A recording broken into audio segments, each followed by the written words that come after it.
Assalamualaikum warahmatullahi wabarakatuh. Halo semuanya. Perkenalkan, nama saya Yayan Putri Rajihan. Saya dari Universitas Mercu Buana, Prodi Ilmu Komputer, jurusan Sistem Informasi dengan NIM 41824110006. Pada kesempatan kali ini, saya akan mempresentasikan hasil pengerjaan makalah saya untuk UAS pada mata kuliah Audit Sistem Informasi dan Manajemen Risiko. Mari kita mulai presentasinya. Pada kesempatan kali ini, saya akan mempresentasikan hasil Audit Sistem Informasi Akademik atau SIA Universitas Mercu Buana menggunakan framework COVID-5 sebagai bagian dari tugas UAS mata kuliah Audit Sistem Informasi dan Manajemen Risiko TI. Dengan saya sendiri, Yayan Putri Rajihan, dan NIM saya 41824110006.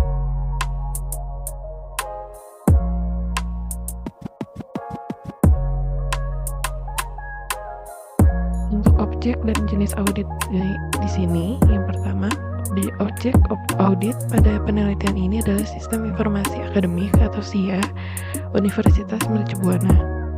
Ruang lingkup audit dibatasi pada operasional layanan TI dan dukungan sistem, sehingga fokusnya adalah bagaimana layanan SIA dijalankan sehari-hari.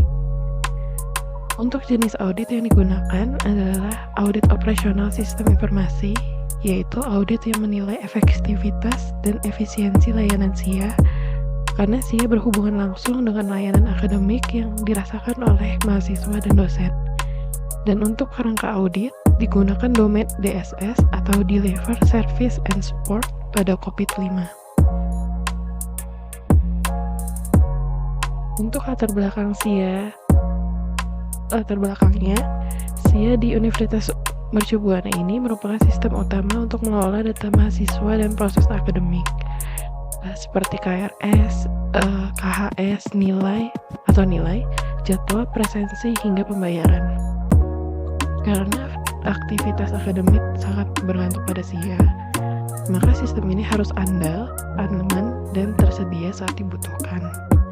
Jika pengelolaan SIA ini tidak terstruktur, dampaknya bisa berupa downtime pada saat periode penting seperti pengisian KRS, keluhan pengguna, hingga menurunnya kepercayaan stakeholder. Oleh karena itu, diperlukan audit tata kelola dan pengelolaan TI secara berkala agar kualitas layanan akademik tetap terjaga dan risiko TI dapat dikendalikan. Untuk perumusan masalah dan arah audit, pertama, bagaimana tingkat kapasibilitas proses-proses pengelolaan SIA jika diukur menggunakan COVID-5, khususnya domain DSS. Kedua, apakah ada kesenjangan antara kondisi saat ini dengan target kapasibilitas yang diharapkan? Yang ketiga, rekomendasi apa yang dapat diberikan baik secara kontrol preventif, detektif, maupun korektif. Ini untuk meningkatkan kapasibilitas dan menurunnya risiko TI. Sehingga menjawab masalah tersebut, audit ini juga bertujuan memberi manfaat praktis bagi manajemen universitas dan tim pengelola TI berupa gambaran kondisi saat ini dan prioritas perbaikan.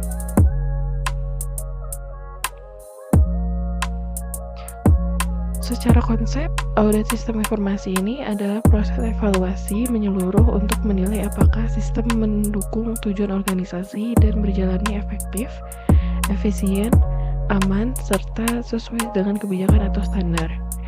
Dalam konteks perguruan tinggi atau universitas, audit SIA ini membantu memastikan layanan akademik berjalan secara andal, data tetap terjaga kerahasiaan dan integritasnya, serta proses layanan dan dukungan TI memiliki kontrol yang memadai.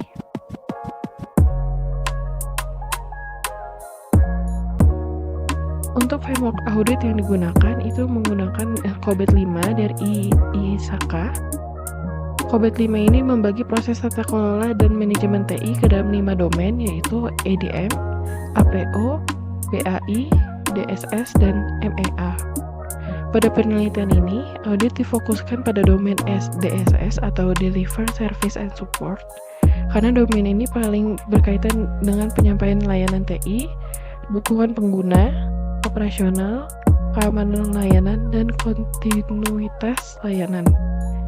Proses yang dibahas meliputi DSS 01 sampai DSS 06, yaitu Manage Operation, Manage Service Request and Incident, Manage Problems, Manage Continuity, Manage Security Service, and Manage Business Process Control. Untuk model tingkat kemampuan pada COVID-5 ini menggunakan proses level dari 0 sampai 5. Level 0 itu proses nggak berjalan, level 1 proses sudah dilakukan, proses 2 sudah dikelola, proses 3 sudah distandarkan, proses yang level 4 terstruktur dan dapat diprediksi, dan level 5 optimal dan mengalami perbaikan berkelanjutan. Jadi interpretasinya semakin tinggi level, semakin panjang proses dan semakin kecil variasi kinerja, sehingga layanan menjadi lebih stabil dan risiko lebih terkendali. Untuk metodologi audit yang digunakan itu audit operasional dengan pendekatan mixed method. Dapat disimpulkan melalui studi dokumen, observasi operasional SIA, wawancara dengan pihak pengelola dan pengguna, serta questionnaire assessment berbasis COVID-5, proses assessment model PAM atau PAM. Hasil dari berbagai sumber, kemudian ditriangulasi, dan selanjutnya dilakukan identifikasi risiko TI, pemetaan audit, dan penilaian tingkat kapasibilitas untuk tiap proses DSS.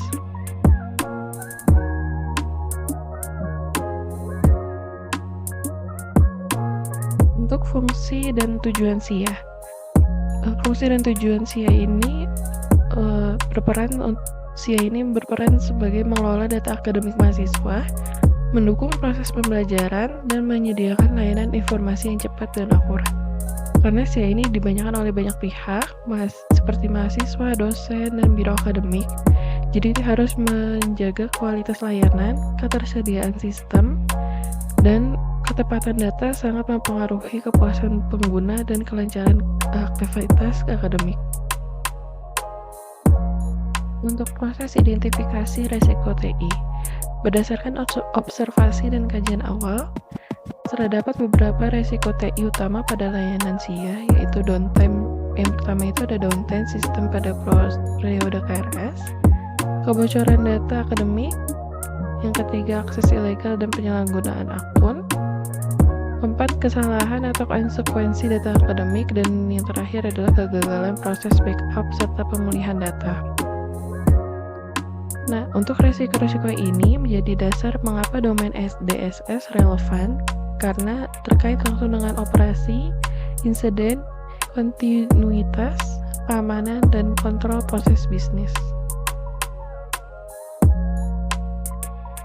Untuk tabel risiko TI, risiko kemudian dirangkum dalam bentuk risk register atau tabel risiko yang menunjukkan dampak, kemungkinan, dan level risiko. Ini contohnya, downtime pada periode KRS berdampak tinggi karena menghambat layanan akademik. Sementara kebocoran data atau akses ilegal berisiko pada kerahasiaan dan reputasi institusi.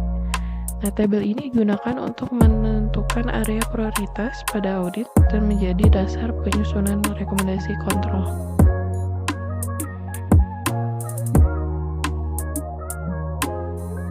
Hasil evaluasi proses DSS.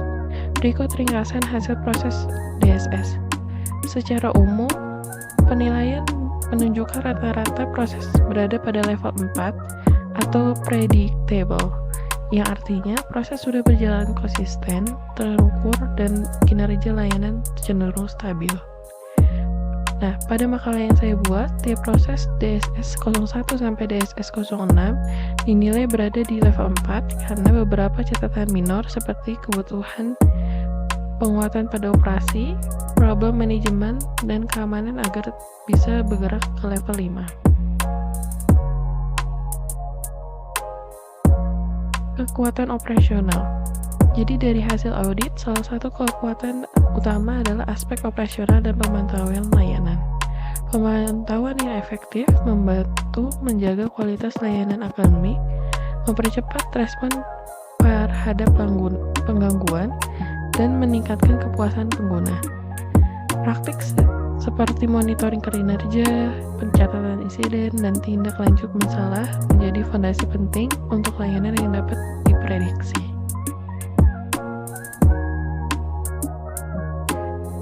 Untuk analisis kesenjangan, meski sudah berada di level 4, tapi terdapat kesenjangan menuju target ke level 5.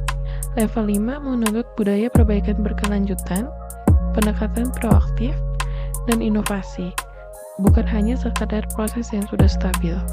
Nah, gap ini biasanya muncul karena keterbatasan sumber daya, belum meratanya dokumentasi formal, dan fokus operasional harian yang tinggi. Oleh karena itu, diperlukan program peningkatan yang terstruktur agar proses bisa lebih optimal dan adaptif. Nah, peningkatan infrastruktur. Peningkatan infrastruktur ini adalah rekomendasi pertama yang bertujuan untuk menjaga kinerja optimal terutama pada periode sibuk seperti pengisian KRS. Upaya yang bisa dilakukan antara lain meningkatkan kapasitas server, optimasi database, penerapan monitoring real-time dengan notifikasi, serta penyediaan dukungan infrastruktur seperti UPS atau genset untuk mengurangi risiko downtime. Rekomendasi selanjutnya ada peningkatan keamanan layanan SIA. Faktor preventif yang disarankan misalkan penerapan autentikasi 2 faktor atau 2FA untuk akun beresiko tinggi, penguatan manajemen akses berbasis peran, dan edukasi keamanan bagi pengguna. Dari sisi detektif, perlu penguatan monitoring log serta implementasi sistem deteksi intrusi.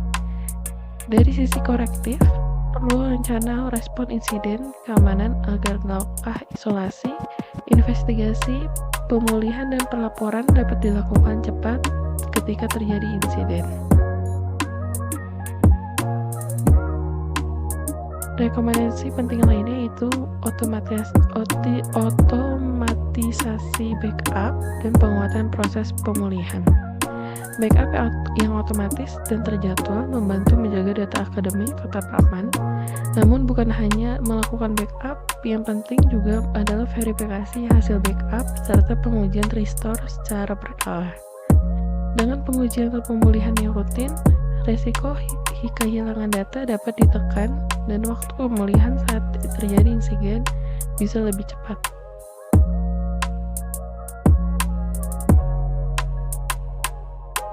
Kesimpulan sementara dari asesmen kapasitas adalah SIA UMB berada pada level 4, yaitu proses terprediksi dan stabil. Ini menunjukkan tata kelola dan manajemen layanan sudah cukup matang.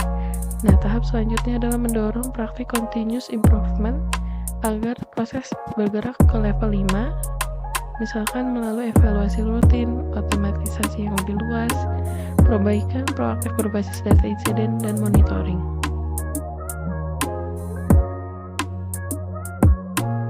Secara keseluruhan, rekomendasi perbaikan kontrol TI sebaiknya diimplementasi secara bertahap.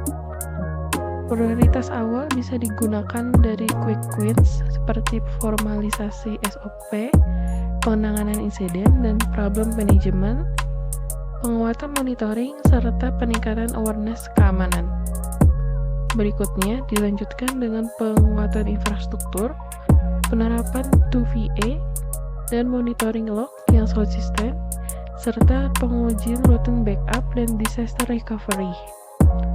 Pendekatan bertahap ini membantu memastikan transisi yang mulus, menuju tingkat kematangan yang lebih tinggi.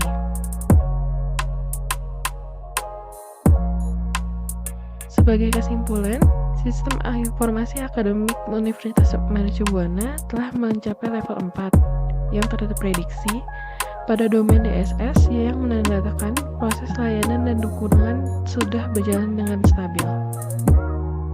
Namun, untuk mencapai level 5 yang secara optimal, universitas harus tetap fokus pada peningkatan berkelanjutan, khususnya pada aspek operasional, keamanan, dan penguatan kontrol serta dokumentasi.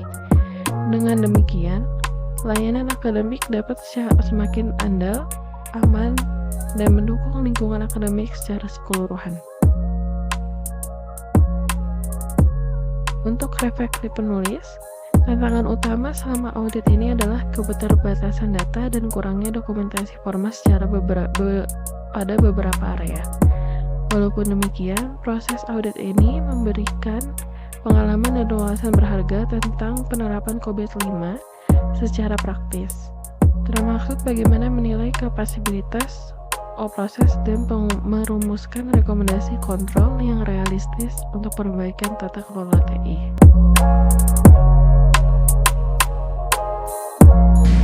Demikian presentasi kali ini, kurang lebihnya mohon maaf. Wassalamualaikum warahmatullahi wabarakatuh. Sampai jumpa di next video.